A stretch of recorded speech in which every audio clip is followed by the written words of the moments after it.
इनको देखूं कि बच्चों को देखूं कि दुकान को देखूं, परिवार को देखूं, क्या करूंगा? कुछ नहीं होगा। इनका जो करना है यही करो। अम्मा से उन्होंने कह दिया, देखो अम्मा, जाने का काम नहीं है भैया, मैं अकेला हूं, इसलिए जो होगा वो यही होगा। ऐसा क्यों कह दिया? कि उस बच्चे में संस्कार नहीं थे। हम गए और हमारे सामने जब हमने देखा कि उनकी आंखों से धारा बह रही है तो कुछ करना चाहिए। अगले दिन जब हमारी सांस समा लगी तो हमने एक उदाहरण सुनाया। हमने उदाहरण ये सुनाया, एक सज्जन अंतिम समय समाज मरण के इच्छुक थे। उन्होंने अपने बच्चों से कहा कि मेरा समाज मरण करा दो, मुझे महाराज के पास ले जाओ। लेकिन जो उनके बच्चे थे बोले नहीं नहीं, जो कुछ करना है यही कर लो। हॉस्पिटल में ले गए उनको। हॉस्पिटल में उनका मरण हो गया।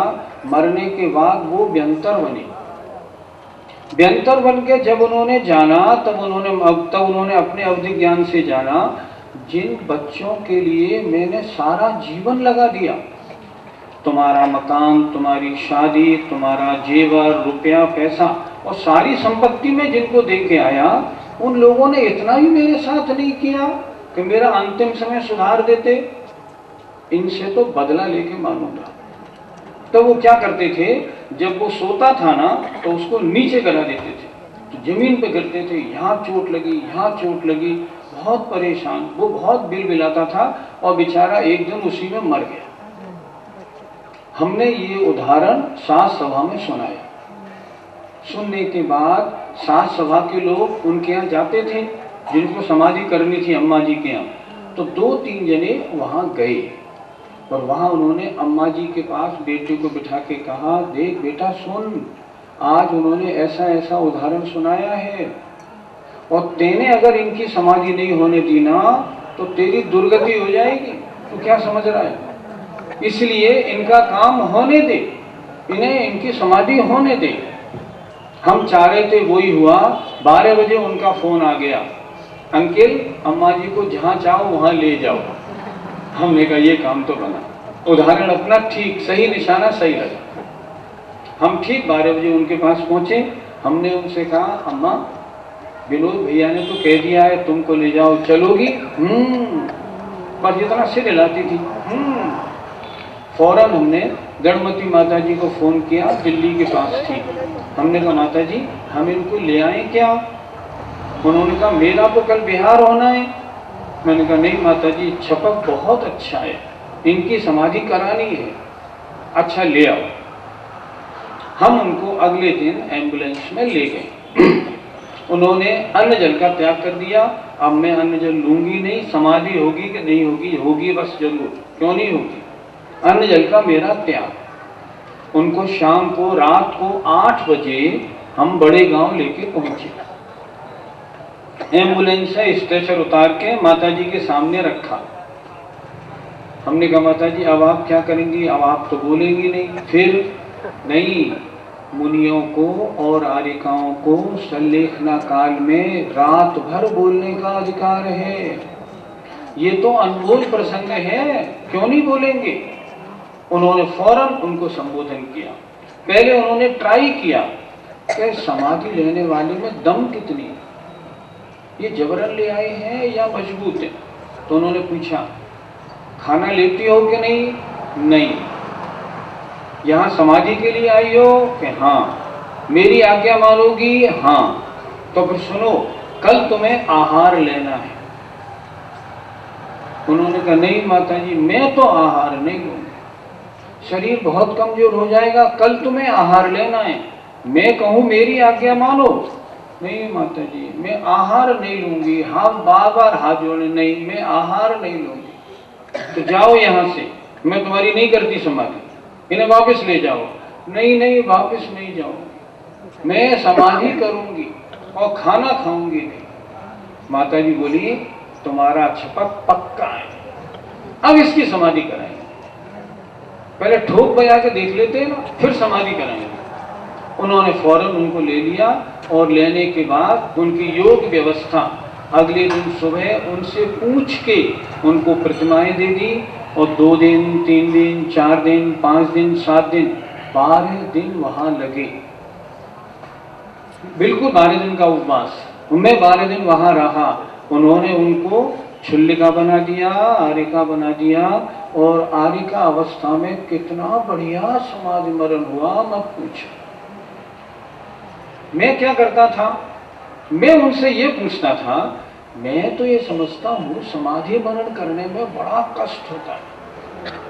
तो मैं उनसे बार बार ये पूछता था, अम्मा दर्द तो नहीं हो रहा? शरीर में पीड़ा तो नहीं हो रही? मैं देखता था लोग कहते हैं समाज मरण में बड़ी पीड़ा होती है, ये तो सिर हिला रही। एक बार भी उनके मुख से हाय हाय नहीं निकला।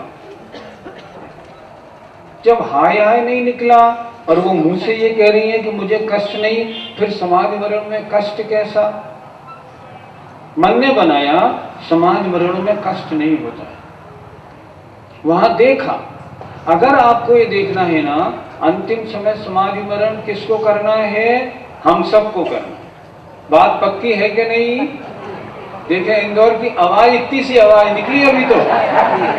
हाँ, सुनिए ध्यान से। अगर अंत समय समाज मरण नहीं हुआ, भेद विज्ञान नहीं, सम्यक दृष्टि नहीं, प्योर मिथ्या दृष्टि, तुम्हारा भेद विज्ञान कोरा, फालतू की बात करते हो, लेना देना कुछ नहीं। आचार्य जी के पास एक सहारनपुर के पंडित जी पधारे।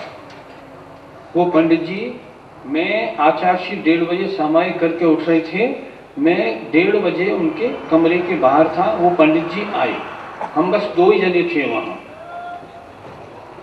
जब उनका समाधि पूरी, मतलब जब सामायिक पूरी हुई, हम दोनों अंदर गए।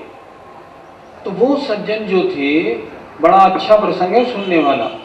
उन सज्जन ने आचार्य जी को पूछा, महाराज आपने समय सार का स्वाध्याय कितनी बार किया है? आचार्य जी मुस्कुरा करेंगे, क्या बोलते, क्योंकि मेरे ख्याल में उनसे किसी ने पूछा नहीं होगा, पर उनको बड़ा प्राउड था, मैंने तो सैकड़ों बार किया है। तब उन्होंने फिर पूछा, महाराज मैंने तो समय सार का स्वाध्याय 100 बार किया है, आपने कितनी बार किया? धोती कुर्ता पहने हुए थे वो सज्जन। आचार्य जी ने क्या उत्तर दिया, हमने तो जब पहली बार समय सार पढ़ा था, हमारे तो कपड़े उतर गए, तुमने 100 बार कैसे पढ़ा हमें नहीं मालूम। क्या बोला आचार्य जी ने, गजब, मैं तो दंग रह गया। समय सार 2 तरह से पढ़ा जाता है, एक जबान से, एक दिल से। जबान से पढ़ा द्रव्य श्रुत, और दिल में उतरा तो भाव से, ऐसे पढ़ा जाता है। इसीलिए कहा ना, धर्मार्थी स्वाध्यायी होय, पढ़ता चले मन बनाता चले। तो मैंने उनको बड़ी गौर से देखा, और अंतिम समय तक मैं उनके साथ रहा, बराबर पूरे 12 दिन, और मैं देखता रहा, क्योंकि 8 घंटे मेरी ड्यूटी थी, 16 घंटे माता जी की जुम्मे थी, 8 घंटे बीच बीच में मेरा जुम्मा था कि इन्हें संबोधन करना। तब मैंने सीखा कि समाज मरण वाले का संबोधन कैसे होता है, समाज मरण वाले के साथ व्यवस्था कैसे रखते हैं। 12 दिन में सीखने को मिला। मैं तो आज भी ये कहता हूँ, मेरे वो 12 दिन स्वर्णाक्षरों में लिखे जाने वाले दिन थे। क्या बढ़िया, क्या उपयोग रहता है।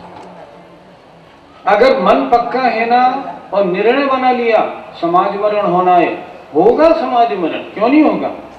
और रंच मात्र विकल्प नहीं, बिल्कुल अंतिम समय समाज मरण होगा। आप भावना भाएं, और रंच मात्र कष्ट नहीं होगा। हम देखते हैं जो लोग उपवास करते हैं ना, 5 दिन 10 दिन का, 10 लक्षणी का उपवास, सोचो क्या उनके शरीर में कष्ट होता है? क्या कष्ट नहीं होता। हाँ, कमजोरी आ जाती है। आप उनसे बोलो सीढ़ी चढ़ो ऊपर के मंदिर के दर्शन करने भगवान महावीर के, नहीं, वो हमसे नहीं होगा।